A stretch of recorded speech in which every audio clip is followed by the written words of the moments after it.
Creating your own games inside of GTA 6, a leaked third option where you can play as both Jason and Lucia, and Rockstar's overall secret master plan to break the gaming industry. These are some of GTA 6's biggest unsolved mysteries, which will help shape the game as we know it and reinvent Grand Theft Auto as a whole. Starting off with one of the more prominent examples out there, we need to talk about social media's much more essential role in this next iteration of Grand Theft Auto. Like Cyberboy said, it's very clear that Rockstar are making a game that's built for the 2020s. You can spot NPCs recording and posing all over the trailers for a social media platform called Snapmatic. And so I predict that in-game you'll be able to scroll through a For You page of NPCs recording crazy events happening all throughout the map. While at first, this may seem like a very ambitious goal for Rockstar to implement into GTA 6, if you've been following this game very closely, you'd notice that this concept accurately falls in line with Rockstar's plans to make GTA 6 a lot more realistic. For example, their new animation system patent, which will help naturally give characters more variety in their movement and animation. Whether it's raining, the character feels tired, or is injured, that specific situation affects how the NPC may walk, run, or climb. This shows Rockstar's strides for realism in GTA 6, being further emphasized by their NPC AI patent, in which NPCs traverse through their game world much more realistically, considering factors such as traffic and weather conditions to not be nearly as predictable as NPCs in GTA 5, with just a limited amount of predetermined locations they may travel. All of what I've said so far shows a clear, noticeable pattern of Rockstar developing NPCs in GTA 6 on a much more advanced level than we are generally used to, proving that this is all part of a bigger plan to make GTA 6 feel a lot more immersive, with its NPCs mimicking real life as closely as possible, to the point where you can't even tell the difference. But most importantly, the For You page filled with NPCs doing random events finally explains the insanely high number of random events that was leaked to be in this game, being 1,300. With a number that high, it'll almost feel like you're watching an endless feed of NPC antics taking place all over the map, absolutely transforming the way we see side activities in GTA, being revolutionized from the days where we'd simply have to go to our house and turn on our TVs for entertainment. But what if Rockstar took this concept even further? Again, paying close attention to Rockstar's patterns of their plans for this game, it's not unreasonable to assume that users will be able to upload their own video clips onto GTA 6. Now, while this initially might not sound so GTA-like, integrating a social media platform onto a GTA game is exactly what Rockstar attempted to do in GTA 5 with Social Club. GTA 6's new TikTok-like system is simply an upgrade from GTA 5's more Facebook-like version, now being upgraded for the modern day and age. This time, instead of uploading photos you've taken in-game or posting updates on your profile, you'll be able to post entire video clips you've taken in GTA 6, edit them using the Rockstar editor, and upload them to Snapmatic as Reels. But let's take this social media concept yet another step further. Yes, we're still not finished. There is also evidence pointing towards having a dedicated app for this game. In that app, we may be able to watch GTA 6 clips other players have posted, along with a lot more ways to interact with those same players, as well as on top of that, having different ways to upgrade small parts of our game within the app. Since we were first aware of it last year, Rockstar had already posted many job listings for app developers, and this new app can only mean one thing, and that's GTA 6. Rockstar had already done it before with GTA 5 using the iFruit app, in which you could customize your license plate, play mini games with Chop, as well as partake in other small activities and upgrades connected to the game. Because that app is now so old that it has since been removed from app stores, these new job listings can only mean that they are now developing an app for GTA 6. And who's to say that they won't also integrate elements of Social Club in order to not only translate game players to social media users and finally make that platform a lot more active again ever since the launch of GTA 5, but also to make the Reels experience fit much better within an actual app. But not only that, Rockstar could also bring incentivizations in order to get players to post their GTA 6 video video clips on that app to make Social Club more popular than GTA 5 ever could. For example, the more views you get on a video, the more in-game money you earn. Or maybe you unlock certain skins of weapons once you reach 100,000 views. Or a custom paint job of a car when you reach 1 million. It could really just be anything. Now, this social media idea probably has you very excited. I know it does for myself. But a really interesting rumored system in which we will play GTA like never before is none other than the bond system. Now, if you've never heard of what a bond system is, lots of people have compared it to Red Dead Redemption 2's honor system, in which the actions you take, whether good or bad, get spread word of mouth to the NPCs and overall determines your social acceptability within the game world, whether you are seen in a positive or negative light, all because of your actions. Now, take this concept with Jason and Lucia, but instead of high to low, it's more of a relationship meter from calm to chaotic or romantic to pragmatic. So the actions you take as one character affects how the other treats you. Maybe when you complete too many missions and tasks as Jason when you could have done them with Lucia causes her to react negatively and becomes a worse partner during crime. Taking less of a risk when covering for you or makes you do all the fucking work during shootouts and pretends like she's doing anything. Maybe your poor decisions may snowball into bigger problems which ultimately lead to them breaking up. And you need to find a way for them to reconnect by completing even more missions with each other in order to further progress in the game. Or choosing to stay by Lucia's side during shootouts and covering her blind spots increases this bonding system, which leads to her also aiding you, such as her shooting enemies for you while you go and take cover to heal. Or she'll tell you which directions the enemies are shooting from for you to then aim there. And while this all may seem like I'm just yapping about something that will probably never exist, just remember that a third game mode option where you play as both Jason and Lucia has recently just been leaked, which hints at this exact same system. Well, you're not literally playing as both characters at the same time. It's more of a dual mode, known formerly in the leaks as cover mode or buddy ping. You basically play as one character and give commands to the other, helping both of them work together as a team. And we actually have footage of what is presumably this exact game mode in the 2022 leaks. Most notably in the store robbery mission where Lucia has the option to seamlessly switch to Jason by pressing R1. Maybe with this dual mode you can have Jason and Lucia work together in ways you normally can't solo. For example, hop over a fence with Lucia on Jason's shoulders, and maybe you can learn and unlock similar crime moves like what I just mentioned as you are strengthening your bond with one another. But maybe you don't already have a strong connection with Lucia when starting the game. Maybe you first need to gain that trust. I'm talking slowly building that bond from the ground up. Once their bond is strong enough, only then will you be able to unlock that third game mode. Personally, I see this bond system as more of like an improved version of GTA 5's individual character stats. But instead of simply increasing your driving ability, you're strengthening the bond between Jason and Lucia in order for both of them to work together a lot better, and therefore also increase their individual abilities. But let's step back for a moment. We need to stop pretending that this is some perfect story of a couple working together as a Bonnie and Clyde duo with nothing but just a few rocky moments from time to time to separate them. Combining elements of a relationship and drug trafficking only spells disaster. If it can quickly spiral out of control, it will quickly spiral out of control. Think less about your typical relationship issues and focus more on something like Breaking Bad. GTA 6 is also based on very high-stakes crimes, cartels, money laundering, and ruthless business practices in which killing innocent people is necessary in order to keep the cash flowing. Maybe Jason's family will all get murdered if he doesn't perform a specific task instructed by his boss. Maybe Lucia is forced to kill Cal in order to ensure her and Jason's survival. Will Jason and Lucia rationalize committing terrible acts as the story goes on just for the sake of money or protection? Will one of them feel like a slave to the other's criminal actions and has absolutely no choice but to keep complying? This is a very realistic narrative on which I haven't seen anybody discuss yet anywhere, especially with the criticism that GTA 5 was too lighthearted and unserious, and that GTA 6 may as well take a much darker approach this time around like how they did with GTA 4. And if this surprises you, GTA 6 mainly being focused around drug smuggling clearly implies that there will be high stakes with human lives as you do business business with cartels, shipping your product to dangerous undiscovered locations, exploring the unknown, and meeting business partners you don't know if you should trust. Speaking of these new locations, we are finally starting to piece the puzzle a lot more about other potential areas being in the game, which brings us to one of the most exciting additions to GTA 6, which will break the gaming industry that we are only now starting to truly uncover. But first, we need to go all the way back to 2022, when Bloomberg first reported on GTA 6 originally being planned to contain several locations. Not just one location like what you normally think of when you associate GTA 6 with Florida. Several different locations, not only from North America, but also from South America. The codename was known internally as Project Americas, with its monumental goal ultimately being scrapped as it was simply too ambitious for Rockstar. But we have evidence suggesting that they are still working on this same exact project, and all signs are pointing to them releasing new map expansions gradually as DLCs. The Gloriana license plate in the screenshot suggesting that Georgia will also be added to the game. The 2022 leaks being plastered everywhere with the codename Americas, including map coordinates that don't match up with anything we currently know about the Vice City map, and the fact that Bloomberg also quite literally confirmed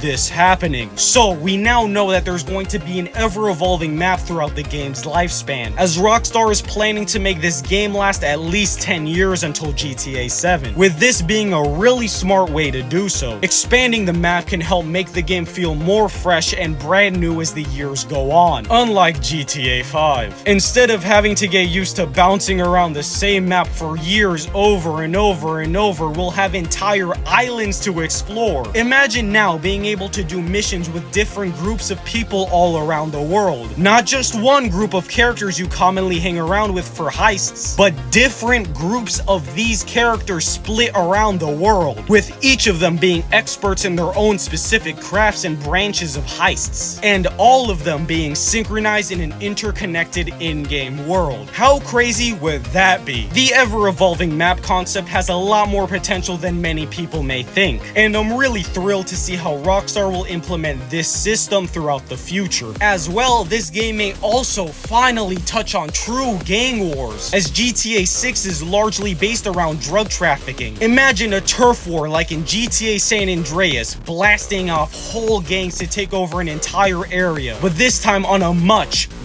larger scale, thanks to these new locations now gradually being added. And we already have evidence from the trailers and leaks that Bikers, the Leonida Hillbillies, a Haitian gang named San for San, and the Guardia brothers will all play prominent roles in gangs. But Rockstar can take this map idea a step further to expand upon the mysteries of GTA 6 at an international level. A true enigma taking multiple years to solve, in which we gradually uncover secrets by following clues that are scattered across several territories, with one island only serving a piece of the overall puzzle, all connecting together to solve the game's ultimate mystery. I mean, there's already lots of alien Easter eggs in the game, so who's saying Rockstar's not going to be taking another shot at a Mount Chiliad-like mystery, only this time around being able to take advantage of an ever-evolving map to drop hints throughout. A map like this can also serve a huge upgrade for GTA 6 Online, as these multiple different islands help provide a much more immersive and overall less crowded online experience, especially considering Rockstar's recent online multiplayer pattern providing seamless transitions in between sessions, overall leading to a smoother gameplay experience. But what if I told you that's not even scratching the surface for what Rockstar could potentially be doing for GTA 6 Online? That's right, I wasn't finished talking about GTA 6 Online when I was mentioning Snapmatic revolutionizing how we see the game. There's still a lot more to cover, with us potentially being able to create our own games inside of GTA 6. It has been shown through lots of evidence paired with Rockstar insiders detailing that GTA 6 will have a UGC system like in Fortnite or Roblox, with users being able to publish their own games onto GTA 6. This is a huge systematic upgrade from GTA 5's content creation system released in 2014, in which users could develop and share their own custom jobs, as they were called, to the world.